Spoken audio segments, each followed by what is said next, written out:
ಕೊಡಗಿನ ಶ್ರೀಮಂತ ಸಂಸ್ಕೃತಿ ಎಂಥವರನ್ನು ಸಹ ಬೆರಗುಗೊಳಿಸುತ್ತೆ. ಕೊಡಗಿನ ಕೊಡವರ ಪ್ರತಿಯೊಂದು ಆಚರಣೆ ಸಹ ಭಿನ್ನ ಹಾಗೂ ವಿಶಿಷ್ಟ. ಮಹಿಳೆಯರು ಪುರುಷರು ಎನ್ನದೆ ಕೋವಿ ಹೆಗಲೇರಿಸಿಕೊಂಡು ಹೊರಟಂತಹ ಕೊಡವರು ಗಾಳಿಯಲ್ಲಿ ಗುಂಡು ಹಾರಿಸಿ ಕೋವಿ ಹಬ್ಬವನ್ನು ಆಚರಿಸಿದ್ದಾರೆ. ಇದರ ಡೀಟೇಲ್ಸ್ ಇಲ್ಲಿದೆ.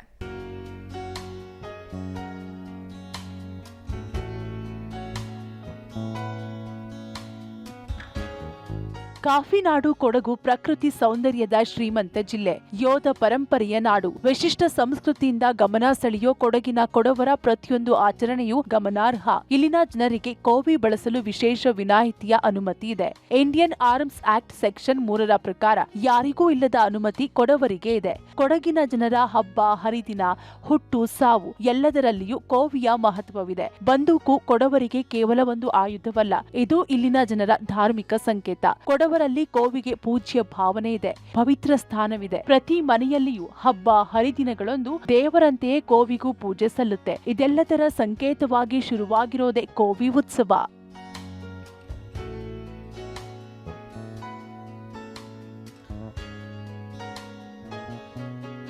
ಕಳೆದ 15 ವರ್ಷದಿಂದ ಈ ಕೋವಿ ಉತ್ಸವಕ್ಕೆ ಕೊಡಗಿನಲ್ಲಿ ಚಾಲನೆ ಸಿಕ್ಕಿದೆ. ಕೊಡಗು ಜಿಲ್ಲೆಯ ಮಡಿಕೇರಿ ತಾಲೂಕಿನ ಬಲಮುರಿ ಗ್ರಾಮದ ಸಮೀಪದಲ್ಲಿ ನಡೆದ ಉತ್ಸವದಲ್ಲಿ ನೂರಾರು ಜನರು ಪಾಲ್ಗೊಂಡಿದ್ರು. ಪುರುಷ ಮಹಿಳೆ ಎಂಬ ಭೇದವಿಲ್ಲದೆ ಎಲ್ಲರೂ ಗುಂಡು ಸಿಡಿಸಿ ಸಂಭ್ರಮಿಸಿದ್ರು. ಸಾಂಪ್ರದಾಯಿಕ ಉಡುಗೆ ತೊಟ್ಟು ನೂರಾರು ಕೊಡವರು ಬಂದೂಕುಗಳನ್ನ ಒಂದೆಡೆ ಇಟ್ಟು ಭಕ್ತಿಯಿಂದ ಪೂಜೆ ಸಲ್ಲಿಸಿದ್ರು, ಕುಣಿದು ಸಂಭ್ರಮಿಸಿದ್ರು.